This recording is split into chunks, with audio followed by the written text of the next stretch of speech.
नमस्कार। चलिए बिना किसी देरी के सीधे मुद्दे पर आते हैं।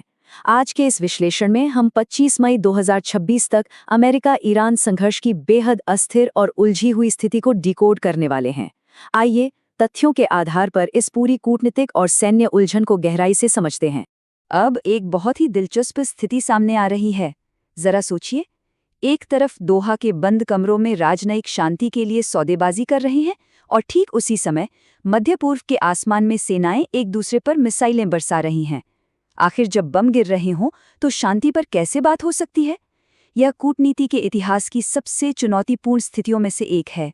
तो इस जटिल भू राजनीतिक जाल को सुलझाने के लिए हम इन 5 अहम पहलुओं पर नजर डालेंगे। नाजुक युद्ध विराम, ड्राफ्ट समझौते के अंदर की शर्तें, परमाणु यूरेनियम का सवाल, लेबनानी मोर्चा और अंत में शांति की राह में आने वाली बाधाएं। शुरुआत करते हैं हमारी पहली कड़ी से, ये बेहद नाजुक युद्ध विराम। और सच कहें तो इस युद्ध विराम में इतनी दरारें आ चुकी हैं कि ये किसी भी समय पूरी तरह टूट सकता है। अगर हम पिछले कुछ महीनों की घटनाओं को देखें तो चीजें बहुत तेजी से बदली हैं। 28 फरवरी को अमेरिका और इजरायल का ईरान पर संयुक्त युद्ध शुरू होता है। कई हफ्तों के भीषण लड़ाई के बाद 8 अप्रैल को किसी तरह एक कमजोर सा युद्ध विराम लागू होता है। लेकिन शांति की यह उम्मीद तब फिर से संकट में पड़ जाती है जब 25 मई को अमेरिका दक्षिणी ईरान के बंदर अब्बास में ताज़ा हमले कर देता है। अब इन हमलों पर दोनों पक्षों की अपनी अपनी दलीलें हैं।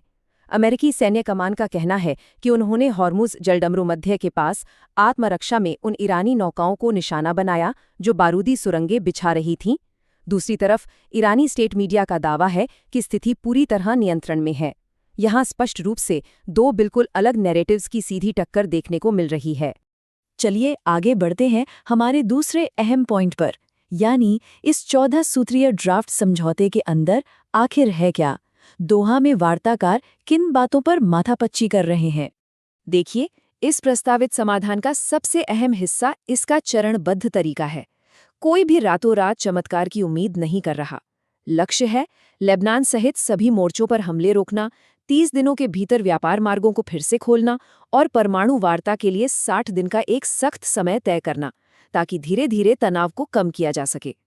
लेकिन जब हम दोनों पक्षों की मांगों को देखते हैं तो उनके बीच जमीन आसमान का फर्क नजर आता है। अमेरिका चाहता है कि जलडमरू मध्य तुरंत खुले और यूरेनियम को ठिकाने लगाया जाए। इसके बिल्कुल उलट ईरान की पूर्व शर्त है कि अमेरिकी नौसैनिक नाकाबंदी हटे, तेल प्रतिबंध हटाए जाएं और उनके फ्रीज किए गए अरबों डॉलर वापस मिले। ये एक बहुत बड़ी कूटनीतिक खाई है जिसे भरना जरूरी है। और इस खाई का आर्थिक असर देखिए, -7%। ये कोई मामूली आंकड़ा नहीं है। हॉर्मुज जलडमरू मध्य के फिर से खुलने की महज चर्चा भर से ही वैश्विक बाजार में तेल की कीमतों में लगभग 7% की भारी गिरावट आ गई। इससे साफ पता चलता है कि इन वार्ताओं पर दुनिया भर की अर्थव्यवस्था टिकी हुई है। अब आते हैं तीसरे और शायद सबसे संवेदनशील वैश्विक मुद्दे पर, परमाणु यूरेनियम का सवाल और ईरान की क्षमताएं। 900 पाउंड यानी लगभग 400 किलोग्राम, ये ईरान के पास मौजूद अत्यधिक संवर्धित यूरेनियम की वो मात्रा है जिसे नष्ट करने के लिए ईरान ने कम से कम सैद्धांतिक रूप से हामी भर दी है। पर जैसा कि हम जानते हैं, सैद्धांतिक रूप से मान लेना और उसे जमीन पर लागू करना दोनों अलग बातें हैं। अमेरिका की मांग है कि इसे या तो अंतर्राष्ट्रीय निगरानी में नष्ट किया जाए या उन्हें सौंप दिया जाए। लेकिन ईरान अपनी बात पर अड़ा है कि जब तक वो 60 दिन की बातचीत का दौर शुरू नहीं होता, तब तक वो कोई भी तत्काल परमाणु रियायत नहीं देगा। ये पेच सुलझना अभी बाकी है। ये तो हुई परमाणु बात, लेकिन ये संघर्ष सिर्फ अमेरिका और ईरान तक सीमित नहीं है। हमारा चौथा पहलू हमें ले जाता है लेबनानी मोर्चे की तरफ, जो इस शांति प्रक्रिया से बहुत गहराई से जुड़ा हुआ है। इजरायली प्रधानमंत्री का ये बयान हकीकत बयान करता है। एक तरफ शांति की बातें हो रही हैं कि सभी मोर्चों पर युद्ध रुकेगा, और दूसरी तरफ हिजबुल्लाह के खिलाफ सैन्य कार्रवाई को कुचलने की हद तक तेज करने के आदेश दिए जा रहे हैं। जमीनी हकीकत सच में विनाशकारी है।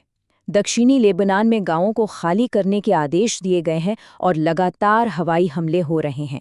इसके जवाब में हिजबुल्लाह भी युद्ध विराम उल्लंघन का आरोप लगाते हुए उत्तरी इजराइल पर जवाबी हमले कर रहा है। ये लगातार चलने वाला जैसे को तैसा का चक्र शांति समझौते के लिए एक बहुत बड़ा रोड़ा है। और अंत में हमारा पांचवा पहलू, शांति के रास्ते में आने वाली सबसे बड़ी बाधाएं। कूटनीति अपनी जगह है, लेकिन घरेलू और क्षेत्रीय राजनीतिक दबाव इस प्रक्रिया को किसी भी पल पटरी से उतार सकता है। अमेरिकी विदेश मंत्री का ये बयान ही देख लीजिए। ये स्पष्ट रूप से अमेरिका के उस जोरदार दबाव को दर्शाता है जो हुर्मुज़ की नाकाबंदी को हर हाल में खत्म करना चाहता है। वार्ताओं के बीच इस तरह की सख्त बयानबाजी से तनाव और भड़कता ही है। वहीं इजराइल के अंदर भी इस संभावित समझौते का भारी विरोध हो रहा है। विपक्षी नेता इसे सिरे से खारिज कर रहे हैं और सरकार के भीतर भी कुछ लोग लेबनान में और तेज युद्ध की मांग कर रहे हैं।